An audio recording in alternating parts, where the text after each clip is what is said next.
Hello everyone, this is John Gilling with my very special co-host Gruesome Hertzogg, and tonight we're talking to the talented Tina Krause. Tina, how are you? I'm doing fabulous. Gruesome, you okay? Yes, I put it away, I'm fine. Right. You've got a degree in graphic design?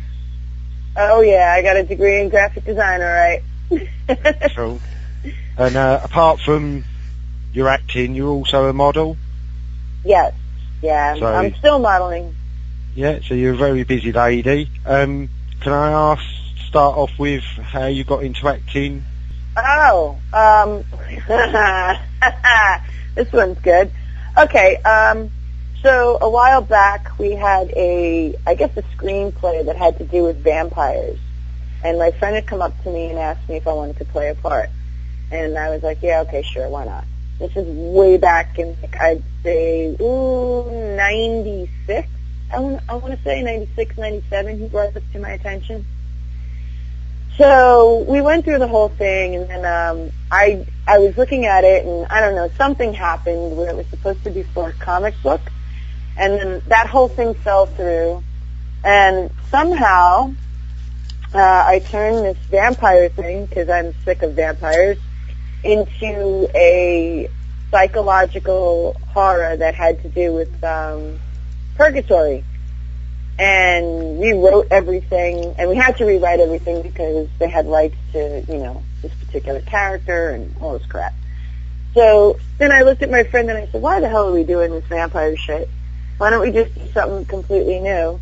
And why don't, we film it a different way? And I was living in a tobacco factory, which was pretty cool. So I based the story around, where I was living and around a couple of pretty nasty nightmares.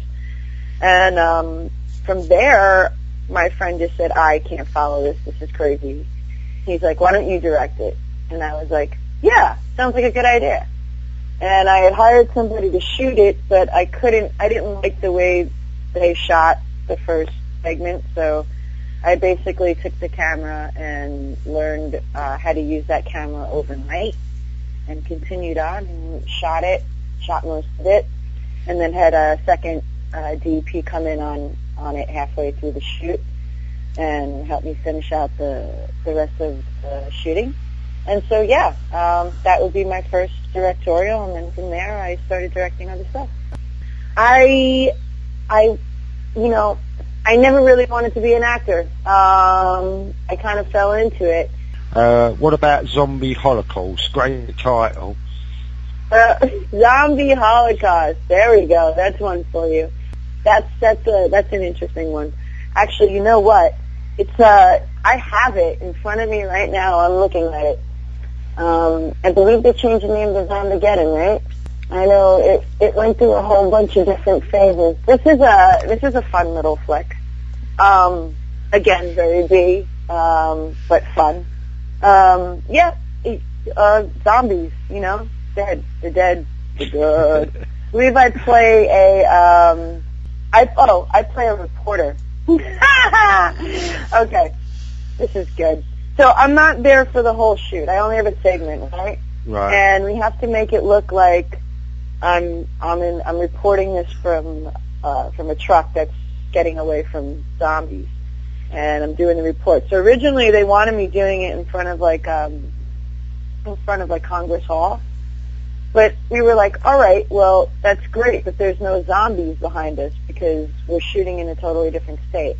So, and I was like, and there's nothing scary. I'm like, so what's going to happen? I'm going to report like this horrific zombies are going across the land, tearing people apart in front of a very quiet city hall, Congress Hall, with not one fucking zombie behind me. So my friend, who is also a director, said, no, I got a better idea. Let's do this in the back of my truck, and I'll drive while you do the whole reporting segment. And I just started laughing. I was like, this is going to be good because he drives like a maniac. And we're in a Jeep. It's like, why is this a bad idea? I swear I almost fell out the window. But it's great because it really looks like we're running away from, nothing. We're running away from freaking a million zombies. There's absolutely nothing behind us. It came off good, and then it goes and it fades. It cuts out, towards the end of the reporting, it actually cuts out to, like, static, so it looks like one of them attacked me, which was a good little segment. So, yeah, that was interesting. That was good. That was fun. Bloodletting. Okay, so I'm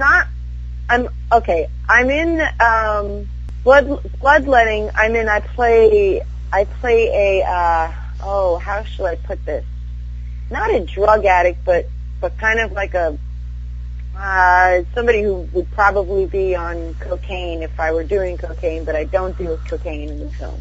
But you're led to believe I do because I'm like hyper. Now, I just want to say something about that film, okay? I had food poisoning during that shot. I did. I kept having to yell cut and run to the bathroom to puke. Damn. Don't ever eat in Ohio. Every time I have a meal in Ohio, I get sick. Damn. Yes, I had food poisoning during that scene. I did. They were contemplating on taking me to the hospital, and I was like, that's okay, I've had food poisoning before. Just take me back to the hotel. And the director's like, okay, I want you to act really like you're hyper and jump up and down because you're supposed to be like really like happy and hyper. And I was like, every time I would try to jump up and down, I was like, oh God, I'm going to puke. You're going to puke.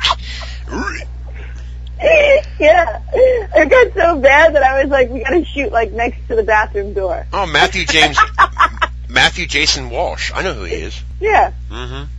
I know he felt bad, but he needed his shot. And I was like, oh, dude, I got it, guys, I'm good. Kind of funny. It wasn't funny, but it was, like, looking back at it now, it was funny. During the time, it was fucking pure hell. Can we move on to Dead Student Society? Dead Student Society. Okay, yes, we can. That was quite a production. That was, or is it, yeah, Dead Students? Yes. So this is a higher production value, okay? So we had to go and shoot on a campus. Yes, we did. We shot on a campus, and then we shot somewhere, I forget where in Jersey, but far out there. And it's decent. You should see it. It's, definitely a slasher. I won't give it away. It's got a little twist to it. But, funny story with that. So the special effects guy, Anthony Pepe, okay? After you shoot, right, you want to wind down, people want to have a couple of drinks, hang out.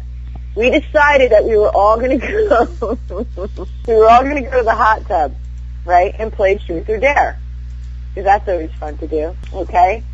Now, I've said it before, never ever take a dare with me. But Anthony Pepe thought, you know what, Tina, I'm not afraid of you.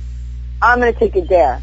And I just thought in the back of my head, you're working with film crew, and film crew is crazy, and actors are crazy. You don't take a dare with any of these people, right? So I was like, all right. And he said, are you sure? He's like, yes. I said, once you do it, you can't go back. So I said, I want you to take all your clothes off. So he's like, I know, you're going to make me do something sexual. I was like, nope. So, of course, naturally, he takes all his clothes off, and I said, I want you to go and get some mustard and a towel, a hand towel. Okay. So now we're in the hotel, and I said, put the hand towel over your arm, over one arm, and put the mustard in the other hand. And he's like, all right. And I said, now this is what I want you to do. I want you to go to the director's door, knock on the door. Mind you, it's 1 o'clock in the morning. Knock on the door. When he opens the door, I want you to say, Grey Poupon, anyone? Oh, that's awesome. Oh, that's awesome. And he did. And the director just shut the door in his face. Grey Poupon? Oh, I love it. The best part is that the manager of the facility was out there cleaning the pool. And he's like, hey, you! You can't be out there with my dress like that. Here's my friend running. He looked like a cherub, like trying to run back to the hotel room to get some clothes.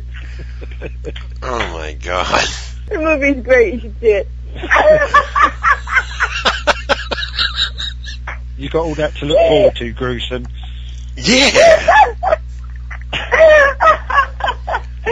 Never take a dare with film people. It's a stupid idea. Good story. The next one I've got is Evil Street. Evil Streets. Okay. Yeah, so Evil Streets. Okay, so Evil Streets is a trilogy of 3 different movies. I play Zemoda's mistress. And that's black and white, silent. So I don't have any speaking lines whatsoever. And it is very art noir. You should definitely see it. It's very Italian looking. It's the best way to describe it. The way it's shot and just the whole strangeness of it. Basically, I'll give you the synopsis of it. I am a guy is completely in love with me, but I have been killed in a skiing accident and I was decapitated. Damn. Okay. Yeah, I know, it's pretty rough, right? But he is so infatuated. He's so infatuated with me that he can't get me out of his mind, and he thinks he's the whole time he's in a psych ward, but he's trying to relate a story, okay? He really believes that he's getting love letters sent to him by me. So the whole thing that he goes out to meet me and we have this wild and crazy sex, but it's weird. It's very weird. And then, you find out in the end that he's lost it because he finds out that I was killed. And I was his mistress at one point. Oh, wow. Time, when I was alive. That sounds a good story. It's very good, and it's shot really well. It's shot really well. That does sound one to check out. Yeah, it's basically narrated by the guy who's, in the psych ward. It's all narrated, but the visuals are pretty outrageous. Well, here's a movie that has somebody I know in there. It's Hayride at Slaughter in 2001. Yeah. Okay, that's actually an entertaining film by Wave, I have to say. Not that Wave's films aren't entertaining, but they're mostly geared towards more damsel in distress kind of stuff. Right. This one was more. It was actually shot on the set of a actual haunted hayride in a haunted house. Nice. And Jim O'Rear performed some magic tricks on it. Yeah, I love Jim. And I was his assistant. And he does put me in the box and split my body in 3. The knives in the box. Yeah, he'd do the magic trick. And we did wind up performing that magic trick for people at the haunted hayride. So cool. So we were actually that was being filmed while the haunted hayride was in session, and Jim was performing as a magician. That is cool. And I was his assistant. So those tricks are real. Isn't that fun? That's awesome. Fun little gig. Jim's a good dude. I like Jim. Yeah, he's cool. He's fun. Yeah, we had a lot of fun. I was very nervous though. I was like, Jim, I'm like, are those blades sharp? He's like, yeah, of course they're sharp. I'm like, well, you're gonna stick them. They're coming really close to my body. He's like, I know. Don't move. Don't move. Don't move. Oh, thanks, Jim.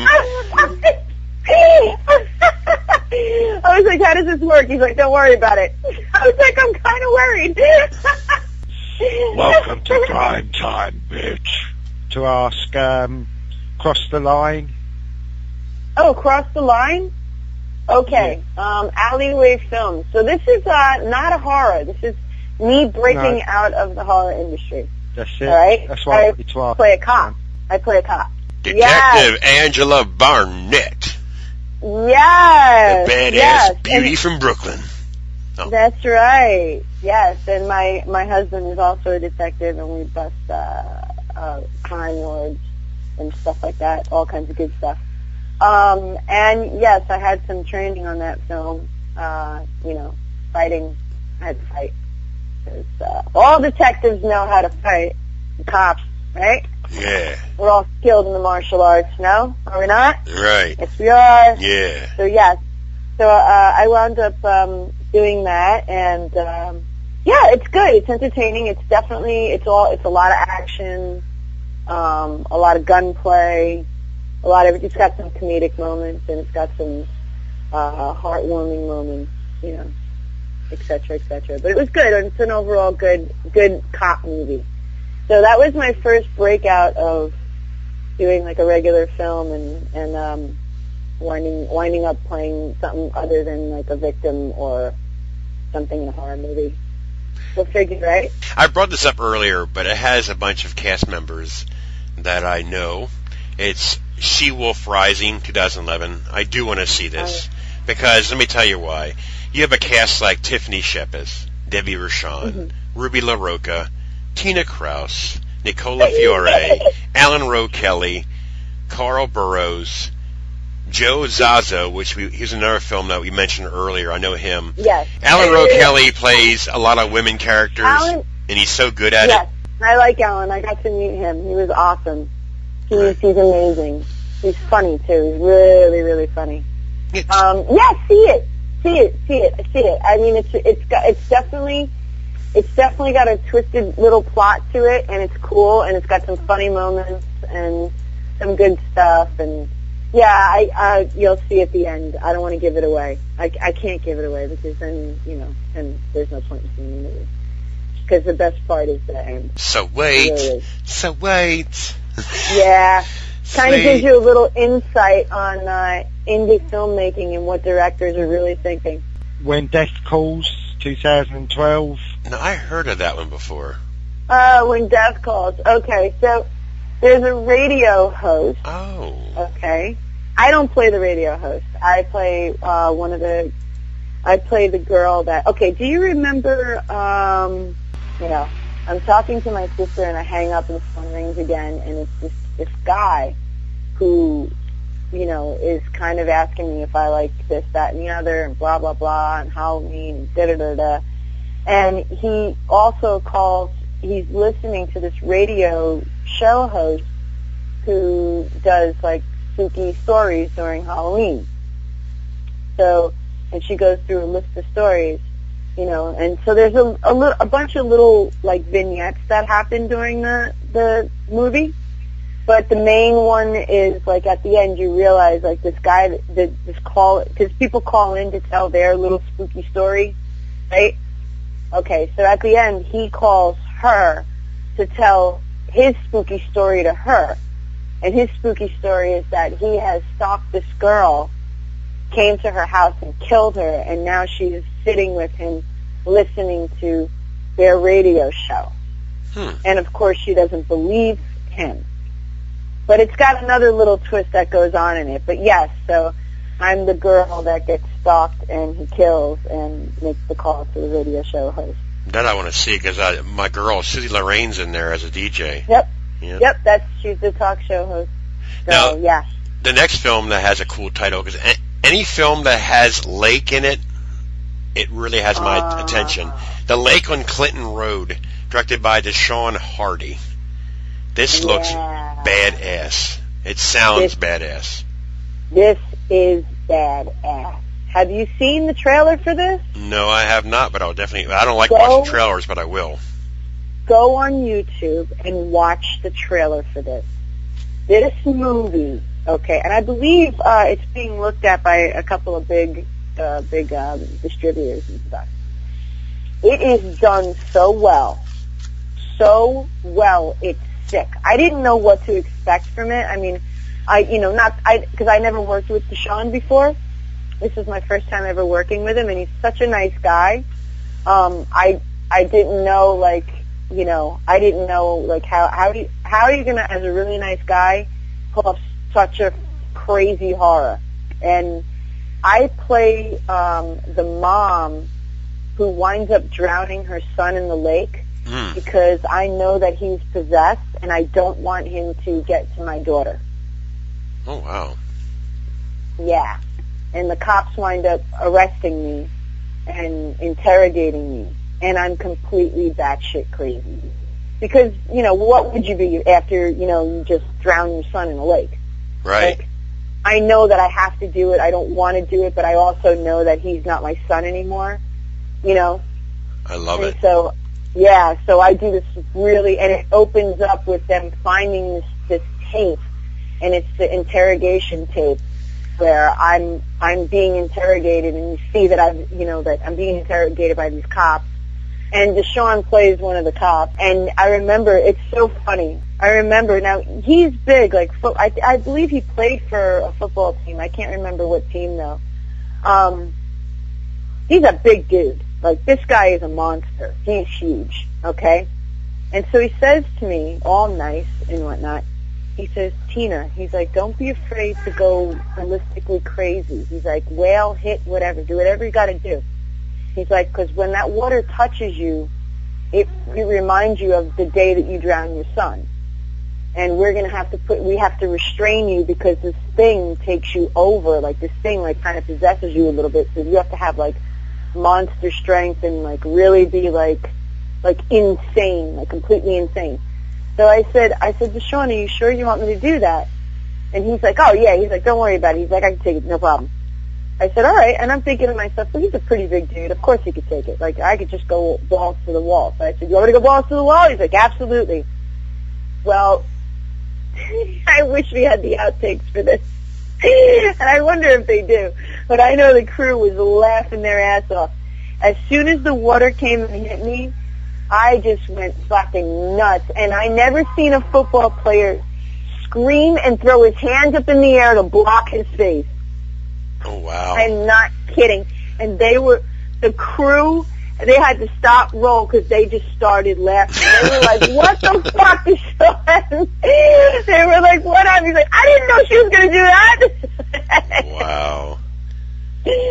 Yeah, but this movie is definitely going to get a lot of buzz. And the effects on it, holy shit. They're scary. It's scary. It's a scary flick. I could tell you that right off the bat. I could tell you that right now. I cannot wait. It's good. It's going to be, yeah. Watch it. I will. Watch it. The next film I have to bring up because I know the director. You have a scream queen, Leanna Quigley in it. Okay. Gordon Price, J.D. Brown. Anthony Edward Curry is that young kid that's filmmaker. I know who he is. Oh, yeah. The film is Hunters in 2014, yes. And I'll tell you why I have the most interest in this film. John, listen to what I'm going to read, and you tell me why I have my utmost interest. Are you ready, John? I'm ready. In 1987, a group of film students go scout an abandoned resort in a Pennsylvania wilderness, becoming real victims in another film. 1987. What I like about some of these filmmakers is when they can make these 80s throwback films, it has my utmost attention. And the cast is phenomenal. Let me tell you, Adam Albright went all out in making sure we look like we were from the 80s. I love it. You have to see the outfits. You have to see the outfits. You have to see them. He's got the punk rock thing going on. He's got the neon shit going on. He has my horrible, I look like a tourist going to Hawaii for the vacation. He got the whole style down. It is a good film. It is, it's gory. It's very, very, very, very disturbing. Very disturbing. I mean, it's definitely a throwback to the 80s, okay, obviously. But some of the things that happen in this film are, wow. Like, okay, you push the envelope. There is an ass raping scene. Wow. Yes, there is. Yes, by a girl, mind you. Not by a guy, by a girl. Okay? Yes.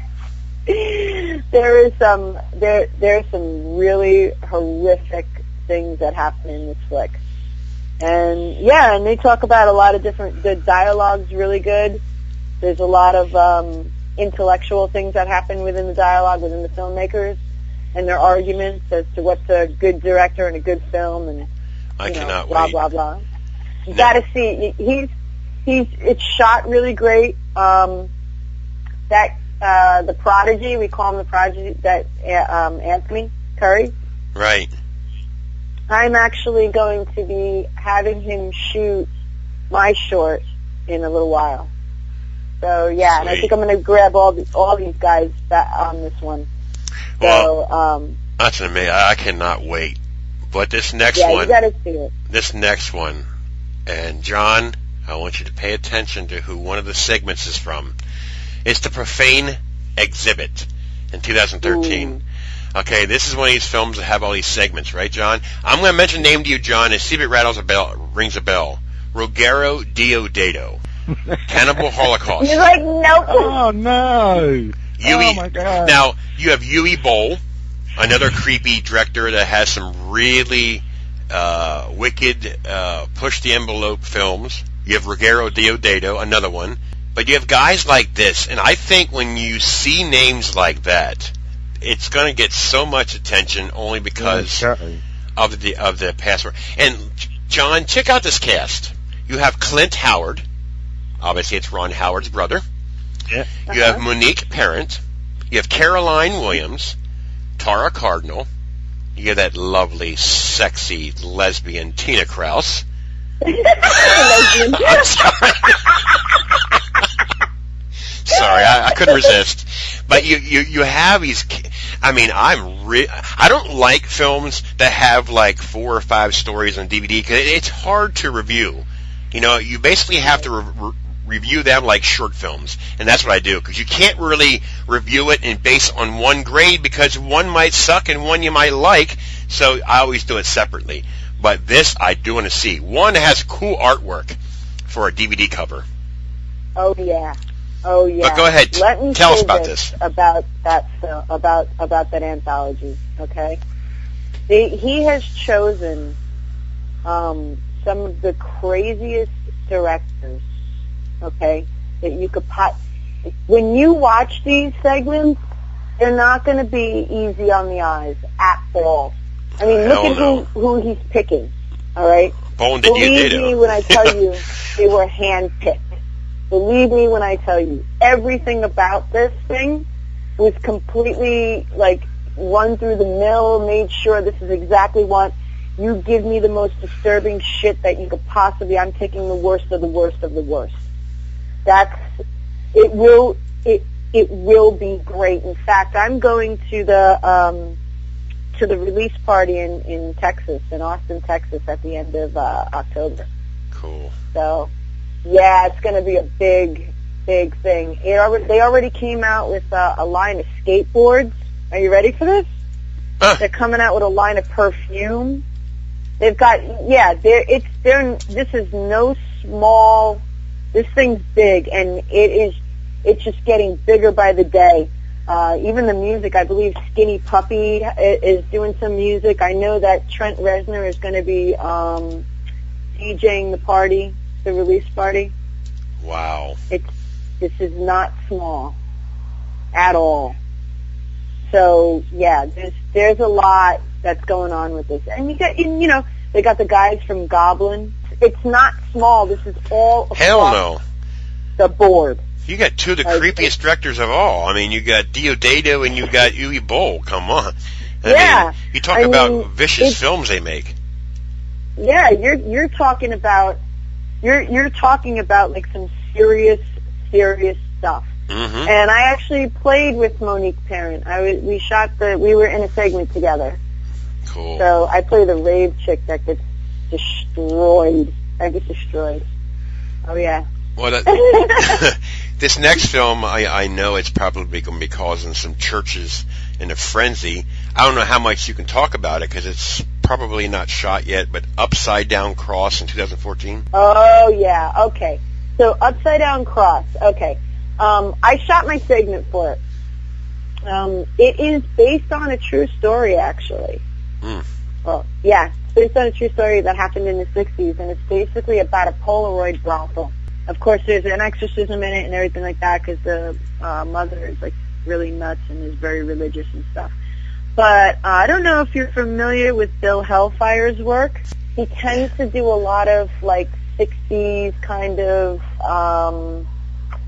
damsel in distress, you know, that kind of like really very it's a hard word. He's definitely a cult filmmaker for sure. And I've worked with Bill for maybe 14 years, maybe longer. He shot he does a lot of like shock kind of stuff. So this one will be, you know, it definitely has a shock value to it, but it also has are you ready for this? The cast, of course, you know, he paid attention to as well. But what's great about it is the guy who plays the preacher was, I believe, the guitarist, I think, or, you know, or the singer or the guitarist from, what is it, Jesus Lizard, which was Kurt Cobain's first band. Yeah. Yeah. So he's in this. He's playing the preacher in this. No kidding. So, yeah. So we're all moving up. We're moving on up. Yeah. Wow. It was good to see him too. It was like I thought he disappeared for a little while, and no, he was like, nope, I want to make a film again. It was like, rock on. Nice. Well, the next film we're going to talk about before we get into your project is Under a Blanket of Blue. I had a conversation with youngster Anthony Edward Curry about this film, and obviously you're the lead. You played Janet. Now, we didn't go in quite much detail what it's about, and I know I can read it, but in your words, what's this film about? Well, we didn't shoot it yet. Okay. So it's not really out there, and I don't know if right. I'm allowed That's fine. to Then really... we'll cut this part out, but I'll at least mention it. You know, I'll just so. Yeah, I'll make it really brief.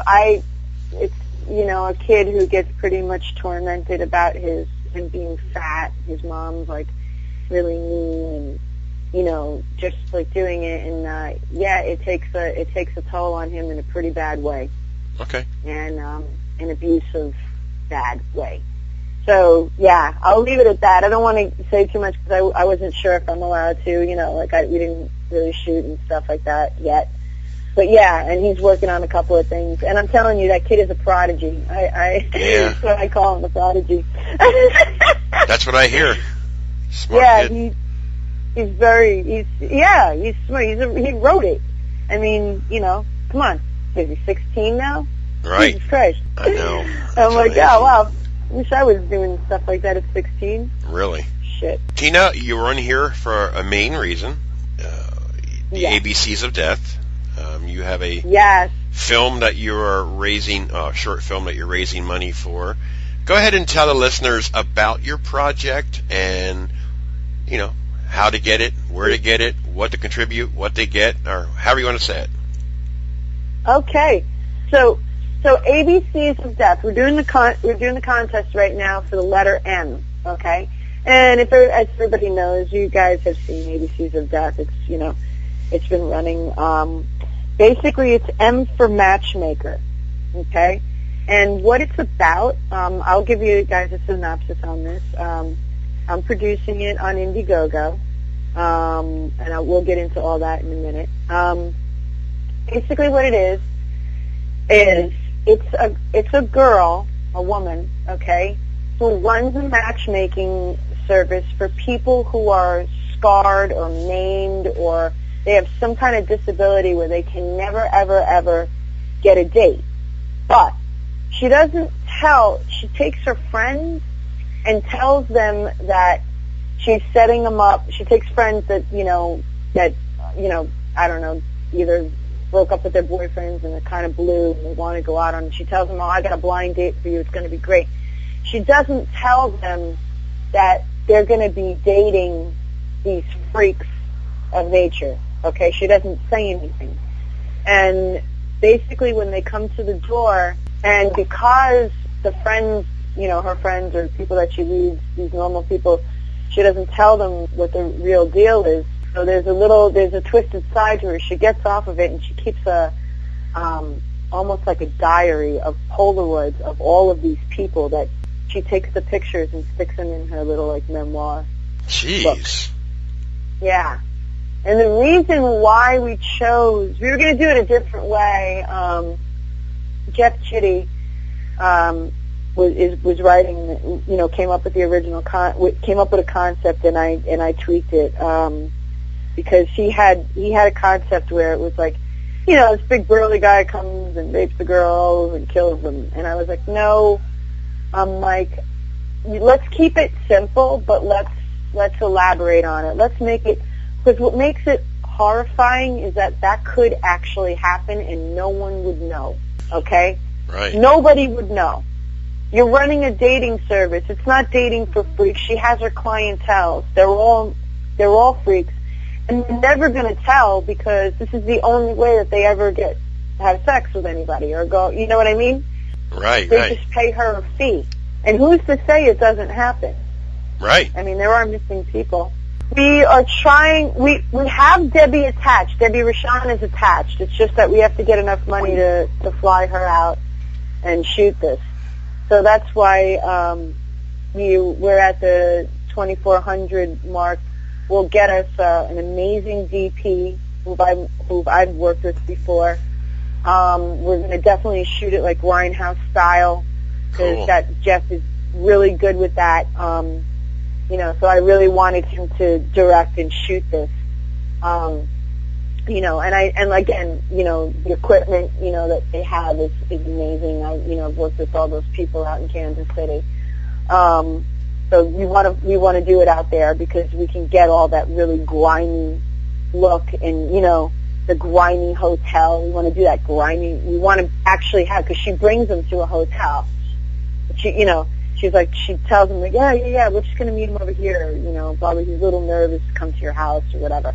And besides, if you don't like him, I don't want you to, be worried that he's going to show up on your doorstep. You know what I mean? So they fall for it. You know what I mean? Right. And it's really her dating service. It takes place in different grimy hotels, so there's no record of anything. She can never get caught. Wow. So it's a little twisted and a little bit, and I really wanted to have that, like, that mystique about it, that, like, air of, like, fuck, that could really happen. Like, that really could be, could be happening now. Exactly. And that's what makes it more interesting when it's scarier. Yeah. Yeah. It is. It's something that, who's to say? It's like Hostel, how do you know that isn't happening? Yeah. You know what I mean? Exactly. You don't know. In other countries, have no fucking idea. Probably is. Rich people are crazy. Yeah.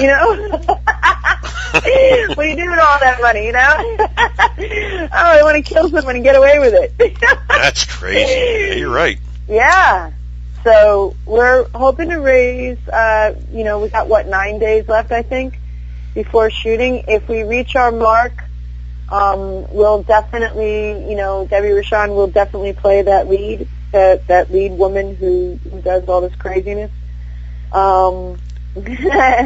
So yeah, Debbie fans, come on, let's go. You can get a chance to see her on the ABCs of Death, which is a good thing. Yep. Go to Indiegogo, donate. I mean, if everybody donated like $5, $10, $1 even, shit, I mean, think about all all of our fans. How many fans do we have? Over 5,000. If you all just went in and just donated $1, or if you donated more than $1, if half the people donated $2 or a quarter of the people donated $5, we'd reach our mark. And any extra left over will definitely go into the next one. You've only directed, or you've got credit for directing one film so far. Would you like to go a lot more into the directing side of it? Actually, I directed a couple of films. I did more than one. Yeah, I did. I know. Well, IMDb doesn't always tell you everything. I did a short that won the New York Slam Film Festival called Phone Tag. Yeah, and that actually had no people in it, believe it or not. It was just 2 answering machines. But wow. Yeah, I took it. I could take it to a different level. Is that on YouTube? No, it's not. Actually, we're burning it to a DVD, and I could send it out to you guys along with Limbo. It's very interesting. It has to do with a guy who accidentally calls this girl. He means to call somebody else, and he gets this girl on the phone, and they start talking, and he wants to take her out on a date, but he wants to take her to a steakhouse, but she's a vegetarian. But he's crazy, okay? And she kind of gets offended, and then it starts. Then he says something offensive to her, and she hangs up the phone, and then he calls her back, and she's not picking up the phone, and so then he apologizes through the answering machines, right? Mm-hmm. And she calls him back, and she basically says, "Don't ever call me again," and I don't drink. But meantime, in the background, you see that she has a bottle of wine, and you see all these things developing in the background. And as it's pulling out, you see his apartment too, and you see that he's sloppy and shit's a mess, and he's got the Manfred Men album cover sitting there, and then all of a sudden you see this big long knife. But you get it because you hear the whole conversations between the two of them. It's got some really funny stuff. But yeah, I've directed that. I directed Psycho Sisters from Hell. I will direct this other one, the one that you were referring to, Limbo, which is a feature. I directed that as well. I'm going to continue to direct. I'm definitely going to do that. I also have one that I need a really big budget for, though. It is called The Sundowners, and it basically has to do with these two motorcycle guys who rob convenience stores for a living, but they never murder anybody. And they're very opposite of each other. One's big burly guy, and he's a vegetarian, and the other guy loves beef jerky, and he's very quiet but calculated. And there's a moral to the whole thing. Don't eat the beef jerky.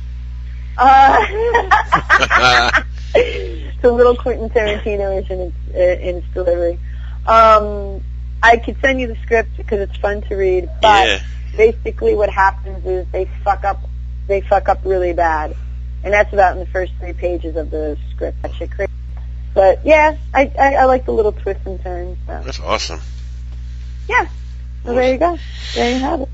That's in the works. So yes, in answer to your question, John, I do plan on directing more. I'm blown away. I'm blown away by that, honestly.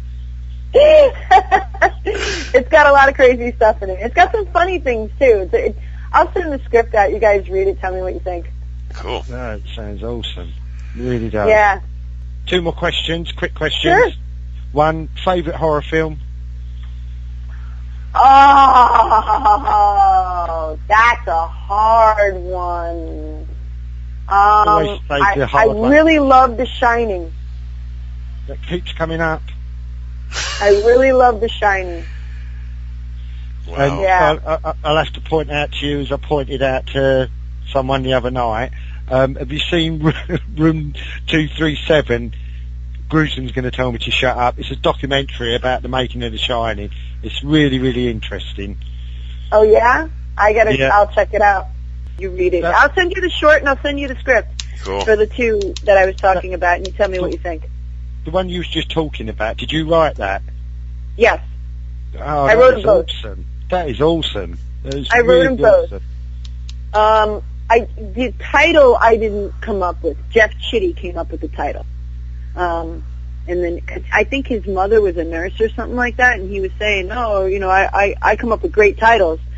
And he just said, how about this for a title, The Sundowners? And I was like, well, what the fuck is that? It sounds like a Western. And he told me what it meant. And then I was waiting for my plane to go back to New York, because we were at a whole convention thing and whatever. And I was hungover from the night before, like really bad. And so I had a couple of beers, and then I just looked at him and I said, you know what, Jeff?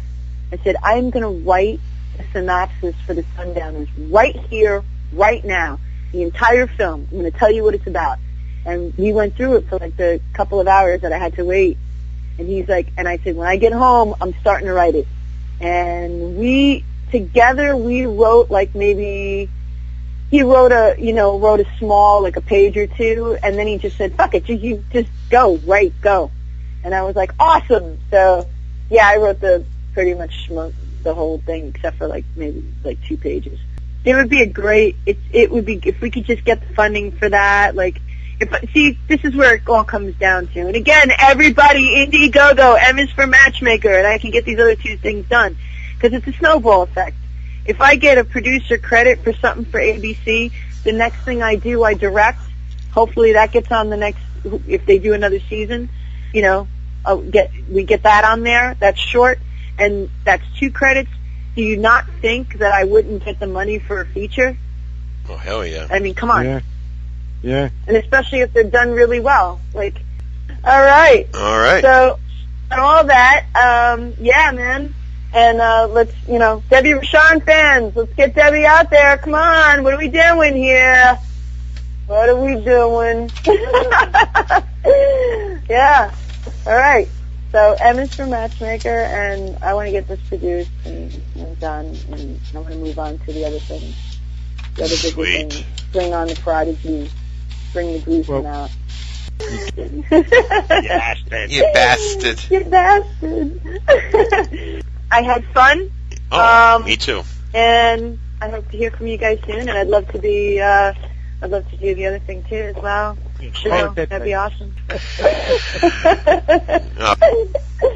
This is the best. Take care of yourself. It was great talking to you. All right. We'll catch up. Good talking to you too. We'll see you, dear. All right. Take care. Bye. Yep. Bye-bye. All right. Bye-bye.